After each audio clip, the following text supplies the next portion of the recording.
Mesdames et messieurs, bonjour et bienvenue à vous sur notre plateau. De la naissance à la fin de la vie, les besoins nutritionnels changent et évoluent. Je vous propose aujourd'hui de dérouler en compagnie de spécialistes le contenu de nos assiettes année après année pour ne pas négliger les aliments et les nutriments les plus importants à votre développement.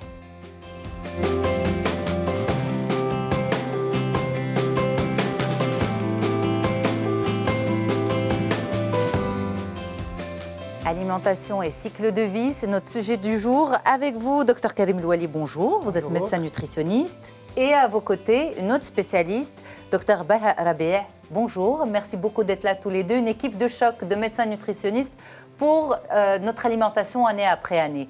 Les cycles de vie, c'est comme ça que vous, les spécialistes, vous appelez cela. Alors, en préparant l'émission, je me suis dit, bien sûr, je vais commencer à partir de la naissance. Et après, je me suis ressaisie en me disant, mais ils vont me dire, mais non, Yasmine, le cycle de vie et l'alimentation, ça démarre déjà in utero. Vous confirmez? Oui, effectivement. C'est bien ça. Donc, je ne me suis pas trompée. Je me suis dit, ils vont me reprendre. Docteur Karim Louali, cette alimentation in utero, c'est-à-dire déjà ce que va consommer la maman, va conditionner véritablement la vie future du bébé? Oui, parce que le bébé baigne dans le liquide amniotique et il déglutit le liquide amniotique. Et on parle surtout à partir du 6e mois de grossesse, où si une maman a une alimentation trop sucrée, eh ben, le palais du bébé va s'habituer au sucré. Donc cette fameuse addiction au sucre se fait in utero, déjà. C'est-à-dire qu'à la maman, elle doit vraiment choisir ses aliments quand elle est enceinte. Puis après, à la naissance, là, le conseil que je donne, il faut laisser la nature faire. Et la nature, c'est la tétée. Il n'y a pas plus parfait que le lait maternel. Et donc, moi je le dis toujours de grâce, ne donnez pas le biberon dans la nurserie au bébé. Parce que quand il met quelque chose dans sa bouche, le caoutchouc du biberon dans sa bouche, pour lui, c'est ça la norme. Parce qu'un bébé, ça naît avec un disque dur vierge, il n'y a rien dans la tête. C'est nous qui lui apprenons les bonnes habitudes alimentaires. Donc il faut que ça soit le sein de sa maman qu'il reçoit en premier. Le colostrum, le lait maternel s'adapte et c'est le seul aliment.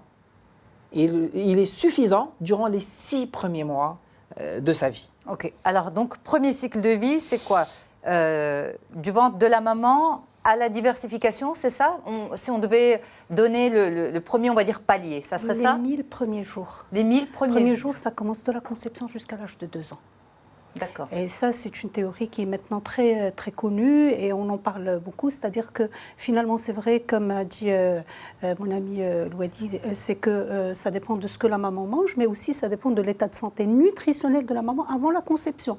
Aujourd'hui, on sait qu'il y a un programme de nutrition de la femme avant la conception. C'est-à-dire qu'elle doit être en bon état de santé, qu'elle ne manque pas de micronutriments, qu'elle ne manque pas de beaucoup c'est-à-dire dans sa composition corporelle. Elle doit être bien en bon état de santé nutritionnel. Avec de bonnes réserves. Avec de bonnes réserves de qualité. C'est ça. Mais de qualité. Donc, le cycle de vie commence, c'est vrai, de la conception. À partir de la conception, déjà, le cycle de vie commence. Et puis, bien sûr, il est conditionné aussi par, comme je vous ai dit, l'état de santé de la maman avant la conception. D'accord, c'est incroyable. Donc tout ça est intimement lié, aujourd'hui scientifiquement prouvé, c'est bien ça? Exactement, tout à fait. C'est ça. Les études, ils les ont prouvées. Hein. Oui. Elle a raison, hein. On parle de carence en fer. Quand une maman démarre déjà avec une carence en fer avant qu'elle tombe enceinte, eh ben, ça se voit sur l'enfant, sur le développement de l'enfant durant la grossesse. La même chose pour l'iode, la même chose pour l'acide folique qui donne des malformations sévères. Et donc la notion de la consultation prénatale, c'est-à-dire préconception, c'est-à-dire je vais consulter mon médecin bien avant d'avoir le projet en tête de tomber enceinte pour préparer le terrain pour la grossesse. Alors, vous, en tant que spécialiste, vous défendez bien sûr, et beaucoup de spécialistes défendent l'allaitement maternel exclusif, en tout cas, ne serait-ce que les 6 premiers mois. C'est ça. Donc, ce premier cycle de vie, ça passe bien sûr par ce qui se passe in utero, la construction de ce bébé dans le ventre de sa maman, les nutriments qu'il va absorber de sa maman. Vous l'avez dit, et ça c'est un point qui est très important, docteur Louali, cette maman, à partir du 6e mois, surtout, devrait veiller à ne pas trop consommer de sucre pour ne pas développer un palais sucré chez le bébé qui va naître d'emblée addict déjà au sucre? Addict déjà, complètement? Vraiment. Vraiment. Oui. Vraiment. D'accord. Ça ne rassure pas du tout. Surtout quand on est enceinte, on a tendance un petit peu à se faire plaisir. Exactement. C'est ça le C'est compliqué. les erreurs à ne pas faire. C'est des erreurs à ne pas faire. Ensuite, pendant 6 mois, allaitement maternel. Et à partir de 6 mois, on introduit la diversification. Exactement. Donc l'allaitement maternel exclusif, et il faut bien expliquer ce que c'est qu'exclusif, c'est que le lait maternel, il ne faut rien rajouter, ni tisane, ni rien du tout, que le lait maternel jusqu'à l'âge de 6 mois révolu, c'est-à-dire quand le 6e mois est terminé. C'est terminé. Consommé. À partir de là, on commence une diversification alimentaire. Cette diversification alimentaire, c'est elle qui va conditionner et l'état de santé, mais aussi le comportement alimentaire du futur enfant que sera ce nourrisson. Donc ça, c'est important. On ne donne ni sucre ni sel avant l'âge de 2 ans. D'accord. Ça, c'est catégorique. Mais pas en de toute honnêteté, pas de... ça ne se fait pas dans les maisons, ça. Oui. Si. Sauf si si on est bien averti à l'avance, si on est bien préparé. Et là, j'ouvrirai une petite parenthèse sur la préparation de la maman. Il faut que ça devienne une coutume de préparer la maman à la maternité. La maternité, c'est-à-dire le comportement avec son enfant, que ce soit dans tous les domaines, mais essentiellement dans le domaine de nutrition. Il y a énormément de manques et on le voit quand on fait des interventions vis-à-vis de maman. Elles sont prenantes de nos conseils. Elles ne sont pas réticentes, au contraire, elles sont prenantes. Il faut juste qu'on les informe, qu'on leur donne cette éducation. Alors, c'est un sujet qui vous tient aussi à cœur, Dr Louali, la diversification alimentaire. Déjà, moi, je salue les mamans, parce que maintenant, avec les réseaux sociaux, les choses deviennent de plus en plus faciles. Il y a des groupes WhatsApp qui se créent. Moi, j'en reçois constamment, des WhatsApp des mamans qui ne savent pas quoi faire. Donc déjà, ça facilite la chose. Bien sûr, cette diversification, elle va conditionner le futur de cet enfant et puis sa santé dans le futur. C'est très, très important. Et donc, il faudrait vraiment aller progressivement. C'est-à-dire qu'on commence par les légumes d'abord, légume par légume, chaque 3 jours pour que son palais d'abord s'habitue et puis que je vois ses tolérances. Est-ce qu'il tolère ou il ne tolère pas? Et ce n'est pas la pomme de terre ni la carotte avec laquelle on commence, parce que contrairement à ce que les gens croient, c'est les haricots verts, c'est la courgette verte épluchée sans pépins, les épinards, en fait, ce genre de légumes faciles à digérer. Qui vont ensuite détester. Non, ils vont jamais les détester. Moi, je peux dire l'exemple de mon fils, qui les mange toujours jusqu'à aujourd'hui, parce qu'une diversification a été bien faite. Il faudrait juste de l'eau, les faire bouillir sans rien du tout et les mettre en mixeur. C'est-à-dire qu'il faut que son palais s'habitue à légume par légume. Et chaque 3 jours, on va introduire un légume différent. D'accord. Et pas après, en addition au premier. Jamais Non, au départ. Séparément. Jamais au départ, séparément. Et après, on peut commencer à associer 2. OK. Et puis, progressivement, on va changer les textures, on va changer les habitudes. Et puis, même la protéine ne se donne pas au départ. La protéine, il faut connaître, parce que généralement, les mamans, ils ne croient pas que c'est des enfants, ils croient qu'ils vont manger les mêmes doses que les adolescents, que les adultes. C'est-à-dire, une protéine, ça commence vers 7 mois, 6-7 mois, et on commence avec 1 cuillère à café. OK. Et c'est quand on approche les 9 mois qu'on passe à 1 an, 9 à 1 an, qu'on donne 2 cuillères à café. Et puis les fruits, c'est pareil. Au départ, ils doivent être cuits, mûrs, et 1 à 1 pour voir les tolérances alimentaires. OK. Et puis, progressivement, on va ajouter des choses. Alors, il faut faire attention aussi au gluten.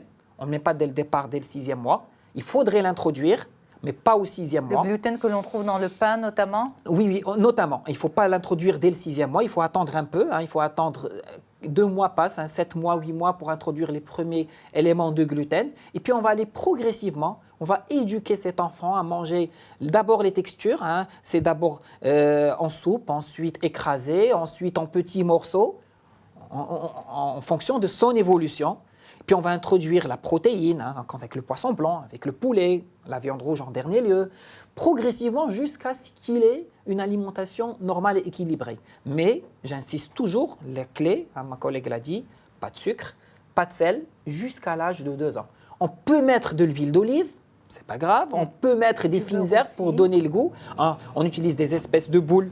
On met des fines herbes, mais on met ça à l'intérieur quand ça bouillit. Ça donne du goût. Pas de miel non plus? Non, pas de miel. Pas de miel. Les fruits secs, les oléagineux, on attend jusqu'à 2 ans. Non, c'est pas question de strict, c'est question de tolérance et c'est question de mauvais comportement qui va s'en suivre après. C'est surtout ça, c'est-à-dire il faut commencer par les légumes et si on commence par les légumes petit à petit, les enfants vont s'habituer au goût et vous avez une diversification qui est réussie. Si la diversification n'est pas réussie, le problème qui se passe après, c'est qu'il y a un refus et un rejet de tout ce qui est... Alors, moi, je me mets à la place des téléspectateurs qui nous regardent et j'imagine la scène de 2 générations qui nous regardent. Ça vous fait sourire d'emblée. La génération de la maman et la génération de la grand-mère. Et toutes les 2 sont en train de vous regarder. Et donc, la maman est en train de prendre des notes par rapport à la diversification. Elle n'entend pas de miel, pas de tisane, pas de sel, rien du tout. Et puis, la maman qui lui dit « Mais tu exagères, on vous a élevé différemment. Nous, on donnait la tisane aux nouveau-nés contre les coliques. On donnait le miel très tôt pour l'immunité. » De toutes les manières, ces enfants, il faut bien qu'ils aient un petit goût, donc un petit peu de sel ne fait pas de mal. C'est quand même un discours que l'on entend en tant que jeune mère et parfois qui nous fait douter dans les discours un peu extrêmes des spécialistes. Vous êtes d'accord ou pas? C'est pas extrême, mais il faut mettre chaque chose dans son contexte. La génération d'avant, c'était une génération qui courait beaucoup. Il n'y avait pas beaucoup de tentations de produits sucrés, il n'y avait pas beaucoup de sucre rajouté. Donc, les générations sont différentes.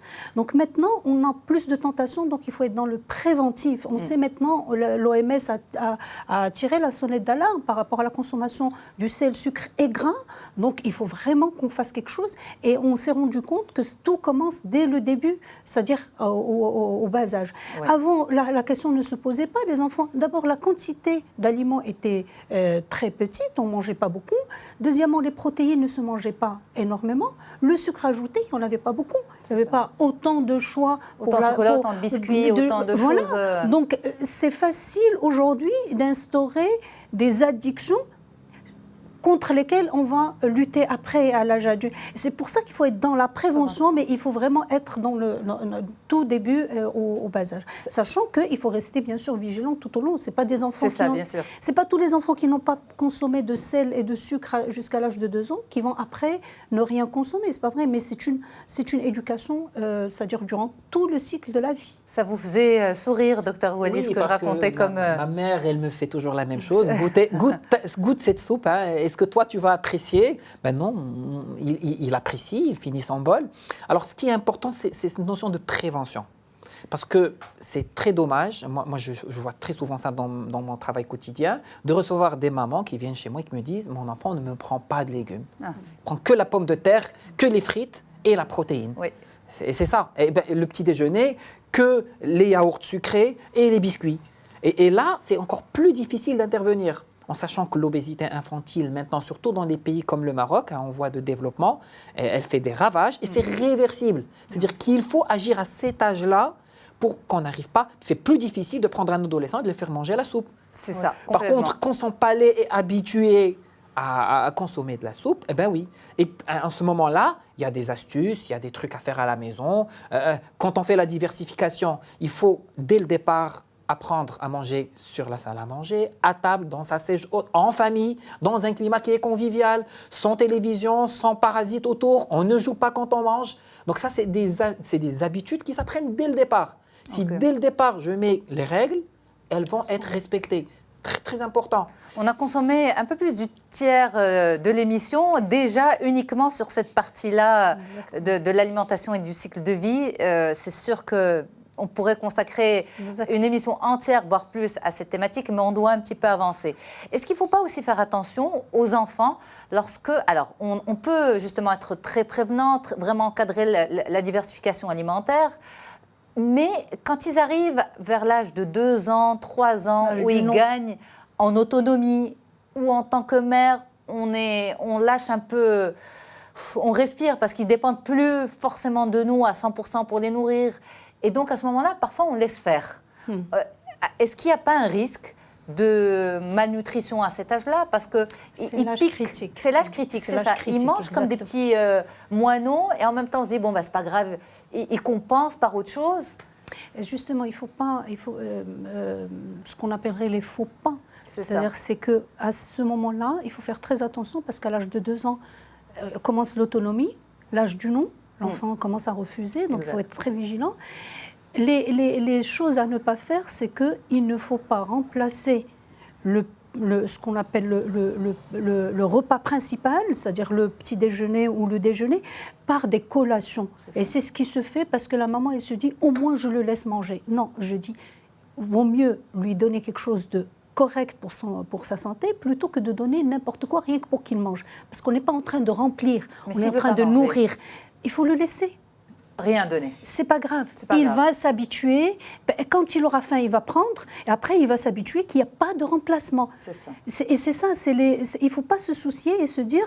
Ah, et puis, il y a autre chose. Excusez-moi, je saute rapidement sur cette idée aussi.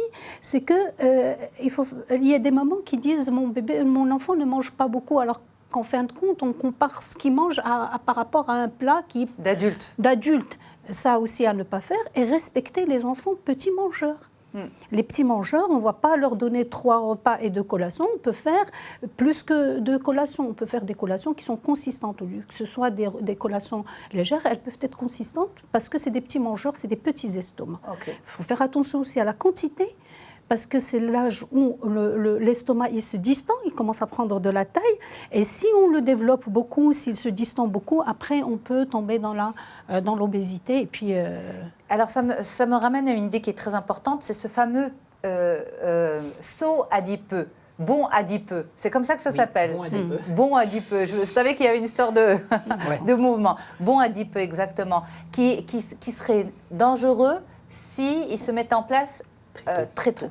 Effectivement. Alors là, il y a quelque chose d'essentiel pour faire la transition, c'est qu'il faut organiser sa maison. C'est-à-dire qu'il faut assainir sa maison, il faut assainir ses placards. Parce que les enfants, ils vont vers la facilité. Si c'est un panier de fruits, c'est un fruit. Mais si c'est des biscuits cachés dans un placard, des chips, ça sera des biscuits et des chips. Donc il faut assainir et garder le temps des repas précis. Alors ça, le bon adipeux, c'est physiologique. En fait, c'est des réserves que l'enfant fait pour préparer sa croissance. Vers quel âge ? Généralement, ça se fait vers 6 ans. Et on a peur quand ça se fait avant. C'est pour ça que j'insiste sur un point important. Dans tous les carnets de santé, il y a une courbe de poids que personne ne remplit, alors que son rôle est très important. C'est-à-dire une courbe de poids avec un minimum et un maximum. Tant que l'enfant évolue dans ce cadre, il faut le laisser en paix. Donc en fait, vers 6 ans, en moyenne, tous les enfants prennent un peu plus de poids ? Oui, on remarque dans la courbe que ça descend un peu et puis hop, il y a un pic. Ça veut dire qu'il est en train de se constituer des réserves pour la croissance. D'accord. Alors quand ce bond se fait avant le moment, c'est un facteur de risque de développer de l'obésité par la suite. C'est pour ça qu'à partir de 2 ans, c'est vraiment le moment où il faut être vigilant, il faut lutter contre les petits repas, grignotage et garder les repas principaux, parce que quand ce bond d'adiposité se fait avant, c'est qu'il y a une prédisposition à faire de l'obésité par la suite. C'est ça. Ça nous amène rapidement aussi vers l'adolescence. Alors, c'est un âge aussi critique du développement du corps de l'enfant, futur adulte, donc de l'adolescent qu'il est. Et en même temps, les parents n'ont plus aucun contrôle, encore moins alimentaire, sur cet ado. À ce moment-là, c'est quoi ? Si on a construit avant, eh bien, tant mieux, parce que l'enfant va aller normalement sur la bonne voie. Mais en même temps, qu'on veuille ou pas, c'est l'âge de la rébellion, c'est l'âge des fast-foods, de manger dehors avec les amis. Et surtout que ça coïncide, parce qu'au fait, on parle d'adolescence par rapport au comportement, mais par rapport à la croissance, on va parler beaucoup plus de la prépuberté et de la puberté. Donc, mais ça coïncide. Et c'est là où vraiment il y a une amalgame des 2 comportements et le comportement par rapport à la puberté. Alors, le problème de cette période de puberté, c'est la période de la croissance, où la croissance, à la fin de la puberté, la croissance va s'arrêter ou va se ralentir. Et donc, on a besoin de bonnes réserves et bons comportements. Mais il y a aussi le problème de l'adolescence. Et là, je vais aussi dire, il n'y a pas que le risque de l'obésité, mais il y a un autre risque qui est encore plus important, surtout chez les jeunes filles.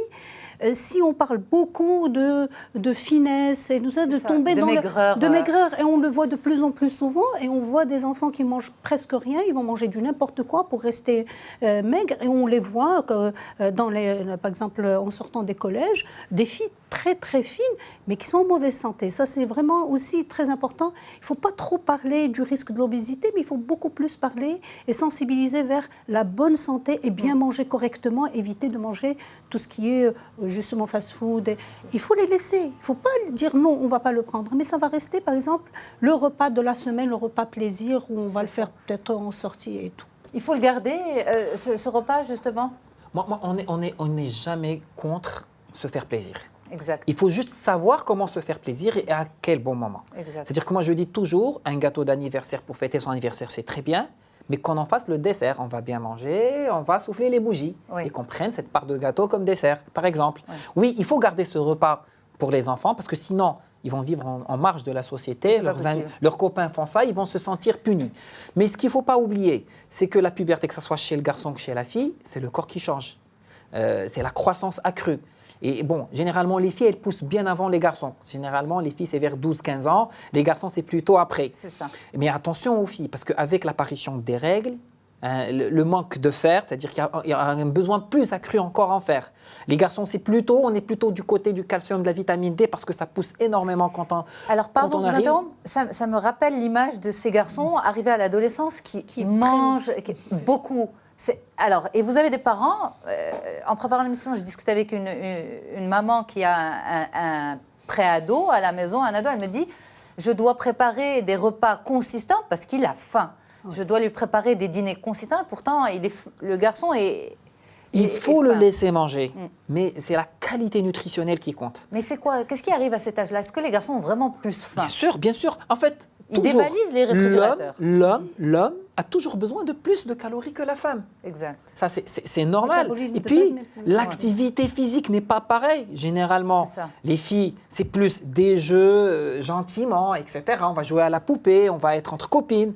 Les En garçons, préadolescente, elles vont se sentir insultées, docteur. non, mais elles sont plus calmes. C'est vrai, c'est vrai. Les garçons, Ce sont c'est plutôt plus foot, le basket. foot, ça court, le C'est skate, ça. c'est plus des sports agressifs, Physique, ouais. physiques. Et là, il faut vraiment combler les déficits, mais il faut que ça soit une qualité nutritionnelle. Il faut avoir le petit déjeuner est quelque chose d'important parce que les études sont très claires. Quand on saute le petit déjeuner, on compense au déjeuner, on stocke 26% de plus, Ok. on somnole en classe, on a moins de concentration et on est plus sujet à faire de l'obésité. Alors, le petit déjeuner idéal, on le sait, on connaît très bien, produits laitiers, produits céréaliers et fruits. Le déjeuner, c'est la moitié des apports caloriques de la journée. Ça doit être équilibré, protéines, légumes et féculents. La collation pour recharger les batteries et puis le dîner qui doit être plus ou moins léger. Ok. Alors, mais il ne faut pas oublier quelque chose, il n'y a pas que l'alimentation. L'activité Ces physique. enfants sont en pleine croissance. Ils jouent leur capital osseux jusqu'à la fin de la croissance. Tout le monde joue ça. C'est-à-dire, C'est-à-dire que je remplis ma masse osseuse jusqu'à 21 ans. et cette masse osseuse, c'est mon capital De toute la vie. De toute la vie, c'est À ça. partir, quand je finis ma croissance, eh ben, il y a un pourcentage de perte chaque 10 ans. Et la femme, quand elle atteint la ménopause, ça devient plus accru avec le manque d'œstrogène. Et pourtant, c'est la période où on mange le plus mal, on va dire. Oui. Cette période d'adolescence. Il y a la qualité de manger, mais on sait aussi que la contrainte osseuse, c'est-à-dire l'activité physique, marcher, est très importante à cet âge-là et tout au long de la vie après. Et aujourd'hui, on C'est a ce qui des va ados de développer plus en le- plus Voilà. oisifs. Et d'ailleurs, on le sait, il y a des études maintenant qui ont montré, faites par l'INSERM, qui montrent qu'il y a le risque de fracture chez les enfants à l'âge de la puberté est plus important parce que l'os est fragile. Et donc, cette contrainte par l'activité physique, c'est-à-dire si on fait de la bicyclette, il n'y a pas de contrainte parce que le corps, il est supporté, il est porté, alors que la marche, on le sait, 4 heures de marche pour une femme réduirait de 40% le risque d'ostéoporose. 4 heures de Donc, marche par semaine. Par semaine, Par bien semaine, sûr. bien sûr. Oui, 4 Ok. heures par Alors, semaine. On va revenir sur, dans un petit moment, on va devoir marquer la pause dans l'émission, mais on va revenir sur la constitution de ce capital osseux, qui est très important, puisqu'en fait, c'est ce qui va nous amener aux autres paliers, grossesse pour les femmes, âge adulte de façon générale. On marque une courte pause. Je sais que vous êtes impatient Bien sûr. d'y aller. À tout de suite. Je suis sûre que vous êtes impatient d'écouter les explications de nos spécialistes sur l'alimentation et cycle de vie. Comment construire son corps année après année. Bon, bien sûr, au départ, ça dépend des parents, de ceux qui nous élèvent. Et puis, ensuite, eh bien, ça dépend de soi. Ça dépend de l'information que nous avons pu emmagasiner au fur et à mesure des années grâce au conseil des spécialistes. Et justement, c'est ce que nous faisons aujourd'hui pour vous. Nous en parlons avec deux médecins nutritionnistes, Dr Karim Louali et Dr Baha Rabia. Merci beaucoup. Et on s'était arrêté sur un point qui est crucial, véritablement, c'est la construction du capital osseux. Et en fait, ce capital osseux, c'est quoi? C'est ce qui va soutenir, solidifier notre squelette année après année. Et ce que vous disiez tout à l'heure, c'est que c'est pendant l'adolescence que ce capital osseux se construisait. Et qu'à 21 ans, eh bien, c'était fini. Tout le capital était construit. Sauf que c'est une information, on va dire, qui ne circulait pas tant que ça avant. Et surtout, qui n'arrive pas vraiment aux oreilles des adolescents. Quand on est adolescent, eh bien, c'est vrai qu'on mange un petit peu n'importe comment.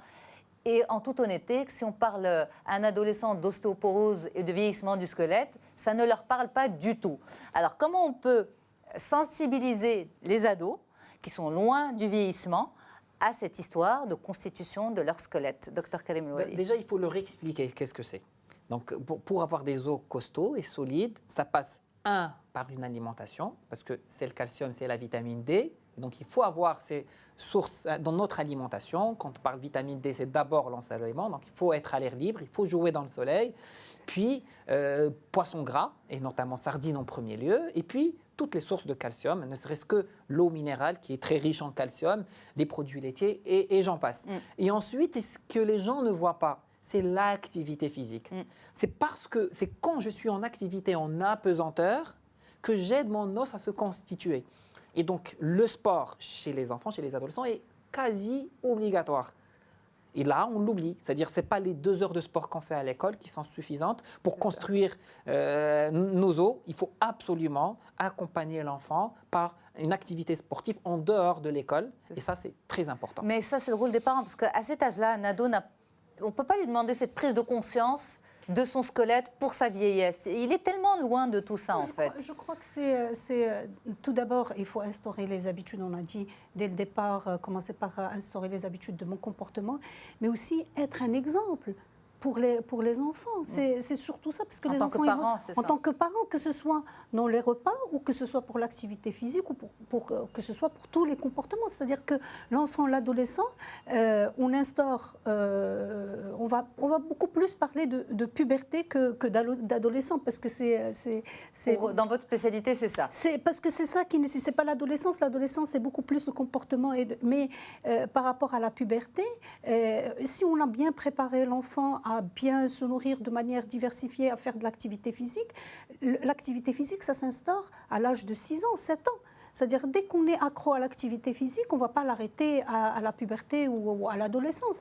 Du tout, on va continuer. Alors, si les parents donnent l'exemple, ça c'est par rapport à l'activité physique, et puis par rapport à l'importance de l'os, moi je crois que l'enfant à la puberté, il n'a même pas envie d'entendre parler, comme vous avez dit, de squelette. Mais c'est juste que si on a déjà le repas qui est complet et lui expliquer, et surtout mettre la main à la pâte, apprendre à nos enfants, et chose qui ne se fait plus, les enfants, dès le bas âge, à entrer en cuisine, à faire des préparations culinaires, à savoir ce que c'est qu'à manipuler les aliments, lui servir.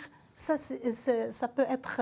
L'impliquer, c'est mieux. Il vaut mieux l'impliquer parce que lui aussi va commencer, ça va susciter sa curiosité de commencer à demander comment je vais préparer le repas complet, qu'est-ce que je dois mettre et tout ça. C'est beaucoup plus... On arrive à l'étape d'après, c'est quoi? C'est l'âge adulte, la grossesse, surtout pour une jeune femme. Alors, à ce moment-là, est-ce qu'il y a quelque chose à rattraper? Bien entendu. On en a dit au début de l'émission, la conception prénatale est importante. C'est-à-dire, une maman doit faire un bilan nutritionnel, doit faire un bilan de santé. On doit voir ce qui manque, les minéraux, les oligo-éléments, les vitamines. Vous savez, la vitamine D, pratiquement tout le monde en manque aujourd'hui. Le fer, les chiffres sont graves. Hein. Les carences en fer chez les femmes en âge de procréer, le chiffre est hallucinant. Mais vraiment, le chiffre est hallucinant et pas toutes développent des symptômes d'anémie. C'est ça le problème qui se pose. C'est-à-dire que si on ne va pas faire un bilan pour dépister la carence en fer, on ne le sent pas. Et après, on se demande pourquoi elle est essoufflée, pourquoi elle est fatiguée, pourquoi le bébé ne grandit pas correctement. Et donc là, l'intérêt de faire une consultation prénatale pour préparer la maman à cette grossesse. Remplacer ce qu'il faut remplacer, supplémenter ce qu'il faut supplémenter, donner les conseils hygiéno-diététiques, parce que parfois le fer, on le trouve dans l'alimentation, dans les épinards, dans les lentilles, dans le foie de bœuf, des choses comme ça, faire des préparations pour booster, et nutritionnellement et complément si besoin et préparer la maman à passer sa grossesse normalement. Parfait. Alors, préménopause aussi, préménopause, ménopause, andropause. On parle beaucoup de la préménopause et de la ménopause, donc bien sûr pour les femmes, mais on va commencer cette fois-ci le sujet pour les hommes. On parle rarement de l'andropause chez les messieurs. Chez les seniors, exactement, chez les hommes. Et est-ce que l'alimentation des hommes, des seniors, est importante aussi? Exactement. Souvent, on fait beaucoup plus attention, et d'ailleurs dans les programmes de nutrition, il faut faire beaucoup plus attention à la femme et à la santé de la femme, parce que c'est vrai que c'est elle qui va porter les enfants, c'est elle qui va faire des enfants en bonne santé. Il ne faut pas oublier que l'homme aussi, il est concerné, parce que l'andropause, quoique elle n'est pas... scientifiquement, elle n'est pas vraiment... Le terme andropause, il est discuté, mais la chute des hormones masculines aussi vont entraîner une déminéralisation. D'ailleurs, vous avez dit tout à l'heure que, on l'a dit tous, que la minéralisation, le capital osseux est fait jusqu'à 21 ans, mais il est maintenu, il doit être maintenu. C'est ça qui est important. C'est pas parce qu'il est fini que ça, il faut continuer à le maintenir, parce qu'il est fait, il est à son maximum. Mais l'activité physique, l'alimentation saine et correcte va maintenir ce capital osseux pour rentrer en ce qu'on appellerait l'andropause ou l'âge senior, avec un bon capital conservé. Et là, il faut faire attention à l'alimentation de l'homme aussi. L'homme petit âge, je parle bien du monsieur, il faut qu'il soit aussi... Il y a des risques de fractures, les risques de chute, moins importantes que chez la femme, mais elles sont décrites aussi chez les hommes, parce qu'il y a une fragilisation de l'os. Alors vous dites, on a un capital qui se constitue, très bien, mais il faut le garder. Et pour le garder, bien sûr, eh bien, ça passe par l'alimentation et l'activité physique. Par rapport à l'alimentation, on savait communément que la source principale de calcium, ce sont les produits laitiers. Or, il y a beaucoup de contradictions par rapport à cela, et sans vouloir rentrer dans la polémique, comment permettre aux gens, aujourd'hui, de continuer à se supplémenter en calcium en faisant... Est-ce qu'il faut faire abstraction de ce qui se raconte? Je vais peut-être vous choquer. J'ai rarement trouvé dans les analyses, ça fait 12 ans que j'exerce, quelqu'un qui est en déficit en calcium. D'accord. En fait, le corps a besoin d'un certain nombre de milligrammes par jour. 400 mg par jour sont largement apportés juste par une eau minérale équilibrée et les légumes et l'alimentation quotidienne.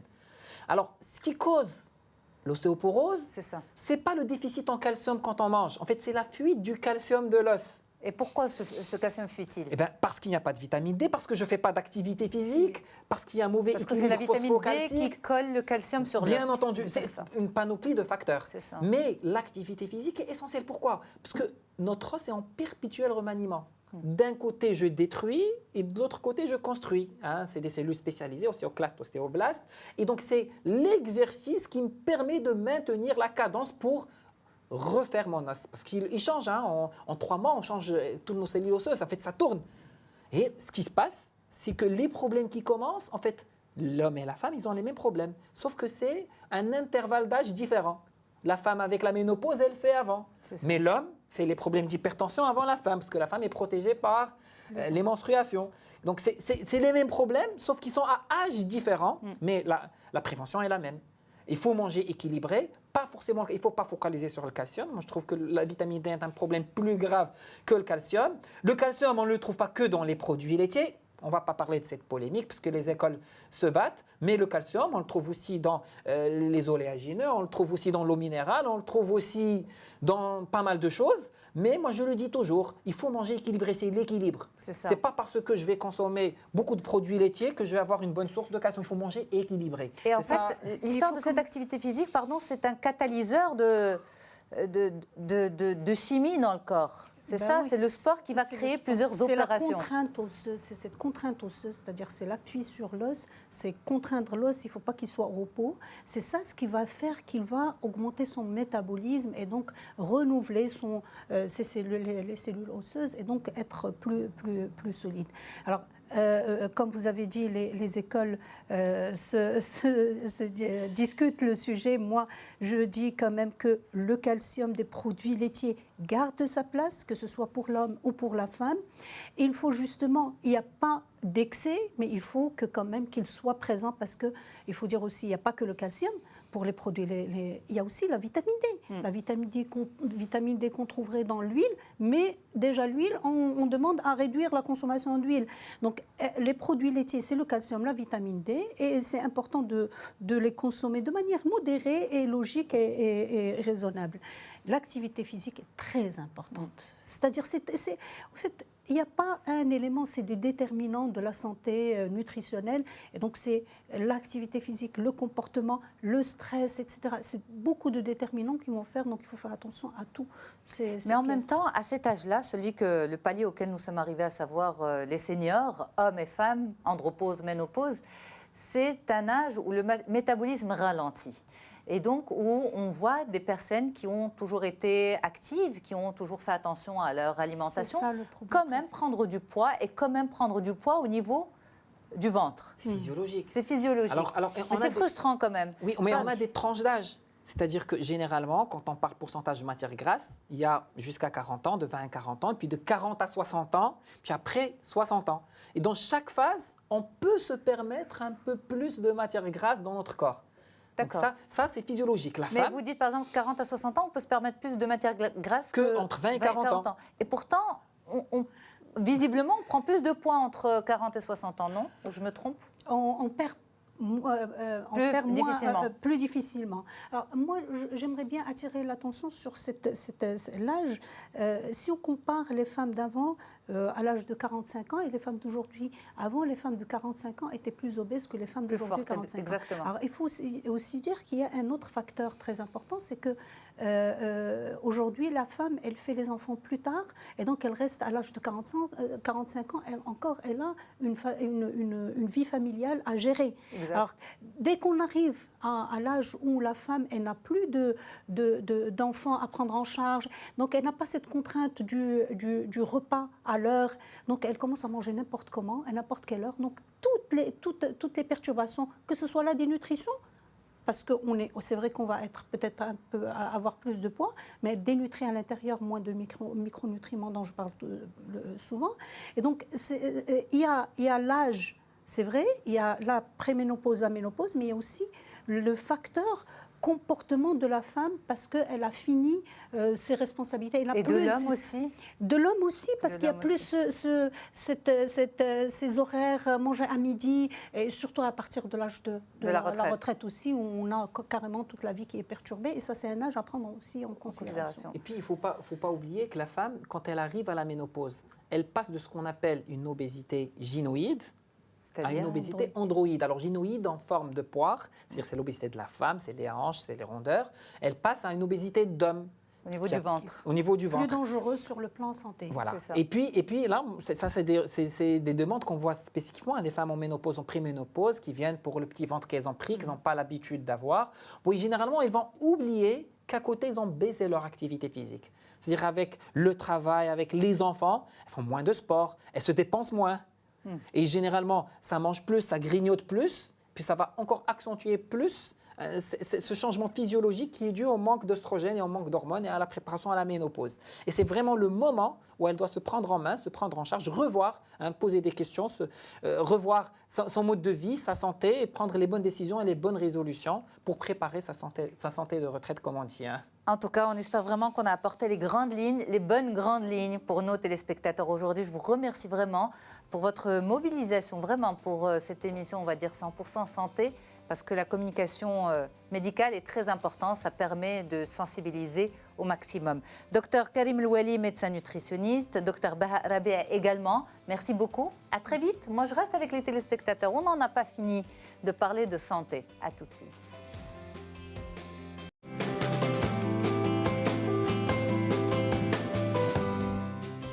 Alors place tout de suite à notre interview santé et surtout à cette question, est-ce que les palpitations sont graves, docteur? Docteur Ahmed Bennis, bonjour, merci d'être là. Merci à vous. C'est un plaisir de vous avoir, vous êtes professeur de cardiologie. Et justement, docteur, les palpitations, est-ce que c'est grave?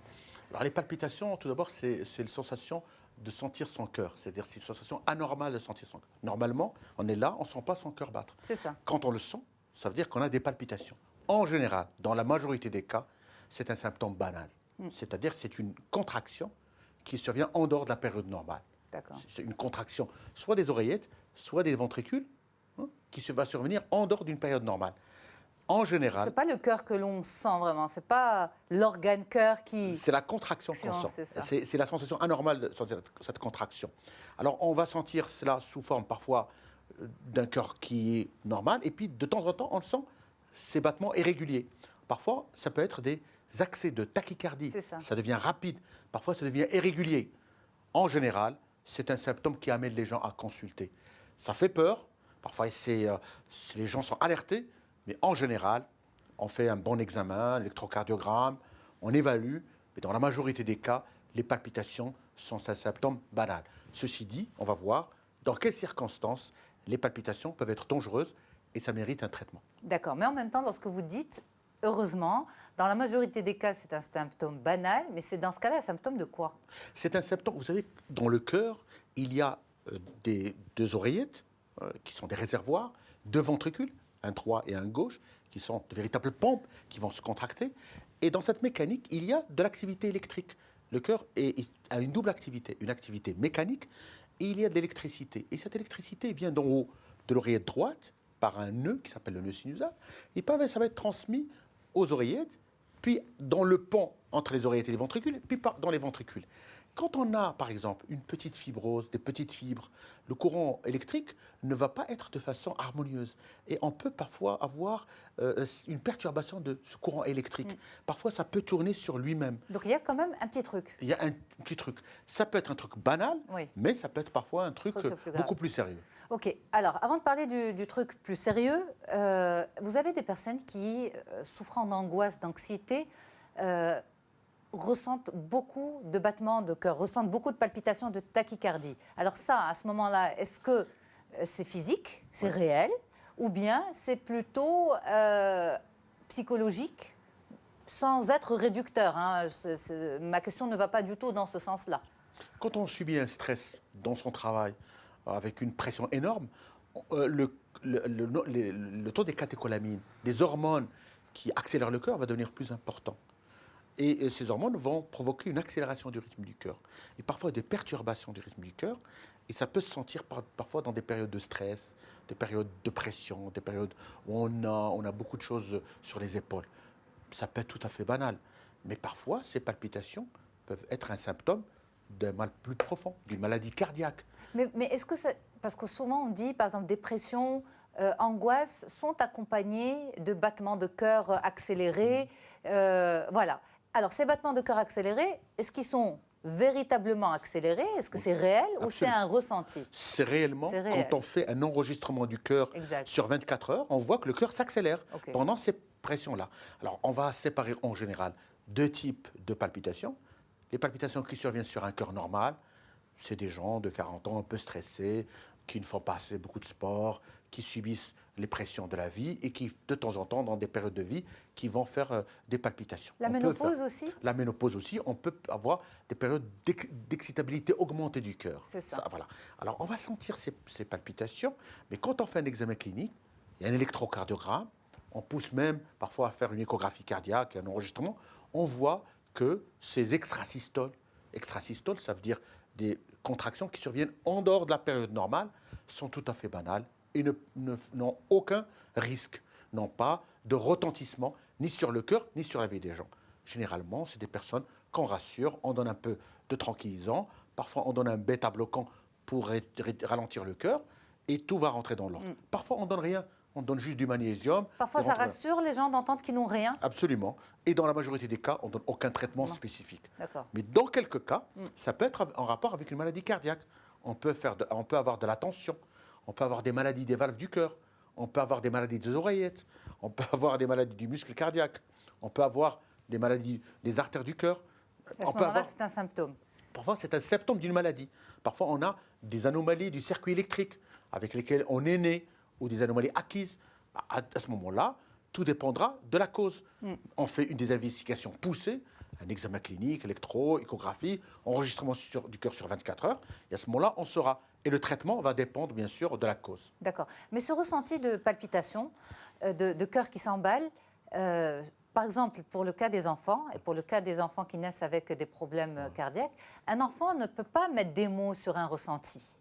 Et pourtant, ça pourrait être le symptôme de quelque chose qui ne va pas. Alors, à ce moment-là, comment se fait le diagnostic? Est-ce que c'est chez le pédiatre? Est-ce que c'est les parents qui peuvent le sentir fortuitement? Est-ce que c'est l'enfant, lorsqu'il peut plus ou moins s'exprimer vers l'âge de 5 ans, 6 ans, qui peut le rapporter? Comment ça se passe pour des êtres qui ne sont pas vraiment capables de verbaliser les choses? C'est relativement rare, hein, Ok. mais ça existe.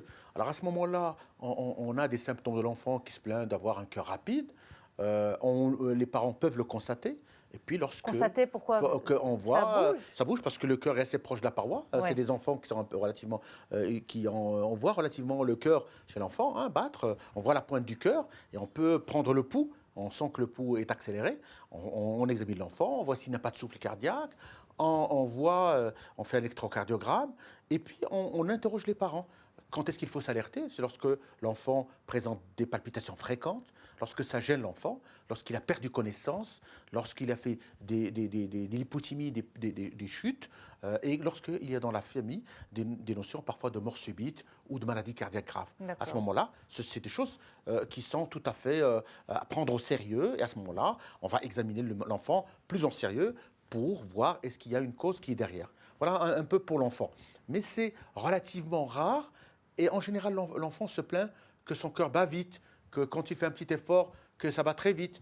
Ça devient sérieux quand on a constaté que l'enfant a déjà fait une perte de connaissance, lorsque le rythme du cœur... Est-ce que c'est accompagné d'autres symptômes? Il y a d'autres symptômes, par exemple, lorsque le cœur bat parfois des accélérations de plus de 180-200 battements par minute. Quand ça dure dans le temps, ce n'est pas uniquement des accès de 2-3 minutes, ça dure parfois 15 minutes plus de temps. À ce moment-là, on fait attention, surtout lorsqu'il y a un passé familial, quelque chose qui peut attirer l'attention. Alors, est-ce que vous direz peut-être, professeur, que c'est un ressenti, un mal plutôt féminin? Vous avez je pose la question et vous confirmez ou non, parce que vous avez beaucoup de femmes qui rapportent ce problème de palpitation. On entend beaucoup plus les femmes le dire, en parler que les hommes, et surtout en période de ménopause. Et quand elles vont consulter, le médecin, le cardiologue, trouve que tout est normal. Et pourtant, on va dire, c'est gênant au quotidien. Tant mieux, tout est normal. Tout est normal, mais ça reste gênant. En général, c'est un symptôme qui ne doit pas trop alerter les gens, et surtout les femmes. On est alerté quand on a des palpitations qui durent dans le temps. On a un accès de palpitation, on sent son cœur, on dort, et à partir à 1h du matin, on sent son cœur s'emballe complètement, et ça dure pendant 2 heures, 3 heures, où le cœur bat à la chamade et où le cœur bat très très vite, de façon irrégulière. À ce moment-là, on peut s'alerter. On s'alerte aussi lorsque c'est des accès, c'est-à-dire de façon inopinée, ça arrive que le cœur s'emballe sur des fréquences de 180-200 battements par minute, sur une durée de 2 heures, 3 heures, 4 heures, voire 5 heures, voire 12 heures. À ce moment-là, il y a un problème au niveau du cœur. Parfois, c'est des courts-circuits qu'on va localiser, qui peuvent donner ce qu'on appelle des réentrées et qui vont favoriser des accès de tachycardie. Mais est-ce que ça c'est peut être grave? gênant. Dans ces cas-là, oui. Il y a des traitements spécifiques. On a des traitements médicamenteux, on a des traitements non médicamenteux. On peut aller jusqu'à brûler lorsqu'on trouve un circuit anormal par d'électricité. C'est ce qu'on appelle de la radiofréquence. Parfois, quand il y a un risque, les choses reprennent leur cours. Tout à fait normalement. Quand il y a parfois des arythmies majeures, il peut y avoir un risque de formation de caillots dans le cœur, dans des anticoagulants. Mais c'est des cas spécifiques, ce n'est pas dans la majorité des cas. Vous parlez de la majorité des femmes qui, à partir de la quarantaine, qui sont sous stress, qui fument un peu, qui ont un peu de surpoids, qui sont stressées et qui vont faire quelques palpitations. En général, c'est banal. Quand on examine ces personnes, quand on leur fait des examens même poussés, on ne trouve rien. Alors, on a deux possibilités. Soit on donne des petits tranquillisants, des bêta-bloquants, et tout va rentrer dans l'ordre. Soit on ne donne rien, du magnésium par exemple. Mais vous savez, dans une vie, on a des périodes comme ça de stress où on sent des palpitations, des orages de palpitations. Ça part par la suite. Alors vous savez que chaque jour, on peut faire jusqu'à 1000 extrasystoles par jour sans le sentir. C'est quoi 1000 contractions en dehors de la normale sans le ressentir. D'accord. Alors ça c'est... Mais sans qu'on sent rien du tout. C'est-à-dire si on prend quelqu'un, on lui fait un enregistrement du cœur sur 24 heures. Parfois ça peut grimper, mais il ne ressent rien. C'est ça. Alors ce n'est pas pour ça qu'on va donner un traitement. On donne un traitement lorsqu'on a vraiment besoin, lorsqu'il y a une maladie cardiaque, lorsque c'est très gênant, lorsqu'on a des signes majeurs. à savoir des accès qui vont durer dans le temps, lorsqu'on a des douleurs dans la poitrine, lorsqu'on a des pertes de connaissance, lorsque ça devient extrêmement gênant, lorsque ça perturbe la vie des gens, à ce moment-là, on va donner un traitement, on va faire des examens assez poussés pour voir quel est le trouble du rythme et pour justement traiter la personne. Mais pour rassurer nos téléspectateurs, il ne faut pas forcément avoir peur de palpitations, mais il faut quand même consulter. L'avantage des palpitations, c'est qu'ils amènent généralement les gens à consulter. Et c'est l'occasion pour voir sa tension artérielle, est-ce qu'il y a une arythmie, est-ce que le cœur marche bien, et en général, ça se solde par un petit traitement. Mais dans quelques cas, des cas particuliers que j'ai cités, on diagnostique quelque chose. Et parfois, ça peut être sérieux. Mais alors parfois, dans de rares cas, c'est des palpitations qui peuvent être en rapport avec les ventricules qui sont malades. Mais à ce moment-là, lorsqu'on a des accès, lorsque le cœur est malade et qu'on a des palpitations, c'est généralement sérieux. Ça veut dire que parfois il y a des risques de tachycardie ventriculaire, par exemple, ou de contraction des ventricules de façon anarchique, et ça peut parfois être dangereux. Mais vous savez, tout ça, c'est du cas par cas. C'est-à-dire que les palpitations, c'est un symptôme assez grossier qui regroupe sous son aile beaucoup de pathologies qui vont des oreillettes en passant par le nœud, entre les oreillettes et les ventricules, des ventricules. Et par conséquent, tout dépendra bien sûr du diagnostic. Du diagnostic dépend le pronostic, dépend le traitement. Bien sûr. Et comme vous avez dit, eh bien, au moins ça amène à consulter et au mieux on sort avec un check-up positif. Et puis en plus de ça, généralement, c'est pour rassurer les gens, messieurs, dames, les palpitations sont en général symptômes banals. Ne vous inquiétez pas, mais inquiétez-vous lorsque ça devient cœur très rapide, des palpitations soutenues dans le temps, perte de connaissance, douleur à la poitrine, perte de connaissance. Voilà. N'hésitez pas à consulter. Voilà. Merci beaucoup, professeur Ahmed Bennis, professeur de cardiologie. Quant à moi, je vous souhaite une très très bonne suite des programmes sur Média TV. Un grand merci à toute l'équipe. Au revoir.